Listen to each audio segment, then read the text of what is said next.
हामी मनुष्य जाति हाम्रो चाहनालाई यदि हेर्ने हो भने हामीले आफ्नो चाहनालाई सजिलै पत्ता लगाउन सक्छौँ कि वास्तवमा हामी जे कामहरू गरिरहेका छौँ, चाहे त्यो राजनीति होस्, चाहे त्यो समाजसेवा होस्, चाहे कुनै पेसा होस्, हामी त्यसलाई खोतल्दै जाँदाखेरि हाम्रो चाहना पत्ता लागिहाल्छ। राजनीति गर्ने मान्छे आखिर के चाहिरहेको छ, जनताहरूबाट रिकग्निसन खोजेर के चाहिरहेको छ, समाजसेवी मान्छे समाज सेवा गरेर आखिर के चाहिरहेको छ, सेवामूलक काम गरेर के चाहिरहेको छ, अथवा कोही व्यक्ति कसैलाई शोषण गर्दैछ भने पनि के चाहिरहेको छ। सबैको चाहनालाई यदि राम्रोसँग डिपली हेर्ने भने एउटै चाहना छ।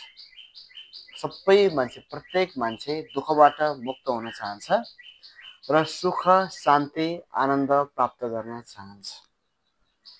तर मान्छेको जीवनमा यी चिजहरू, यी जुन चाहेका चिजहरू चाहिँ किन प्राप्त भइरहेका छैनन् त?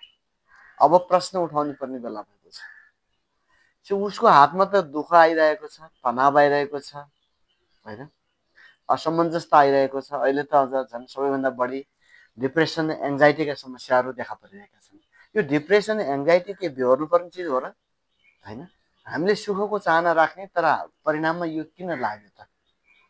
यहाँ प्रश्न गर्दै जाँदाखेरि, खोतल्दै जाँदाखेरि फेरि पनि कुरा आउँछ शिक्षाको।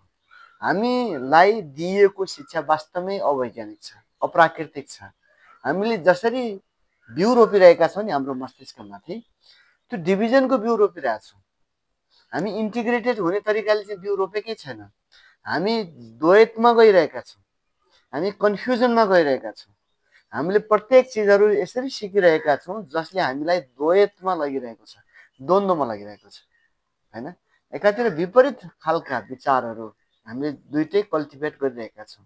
एकजना मान्छेले यसो बन भनिरहेछ, दोस्रोले अर्को बन भनिरहेछ, र मैले आफ्नो रियली मैले के बन्न चाहेको भन्ने कुराहरू चाहिँ मैले पत्ता लगाउन सकिरहेको छैन भने म द्वन्द्वमा छु। अनि यो मान्छे कसरी खुसी हुन सक्छ, कसरी आनन्दित हुन सक्छ, कसरी सुखी हुन सक्छ त? त्यसैले अब यो आफ्नो चाहना पूर्तिको लागि पनि हामीले सही शिक्षा दीक्षामा जानुपर्ने जरुरी छ। सो वास्तवमा सही शिक्षा दीक्षा भनेको के हो, यो सम्बन्धी चिन्तन गर्न जरुरी छ। आउनुहोस्, तपाईँलाई हामी त्रिभुजीय शिक्षा र शिक्षाभित्र हराएका पहलहरूका विभिन्न पक्षहरूबाट तपाईँलाई यो शिक्षाले कसरी काम गरिरहेको छ र यसले साँच्चीकै किन कठिनाइ परिरहेको छ र यी कठिनाइहरूबाट हामी कसरी बाहिर आउन सक्छौँ त भन्ने कुरामा लगातार चिन्तन गरिरहेका छौँ। हाम्रा भिडियोहरू सुन्दै गर्नुहोला। धन्यवाद।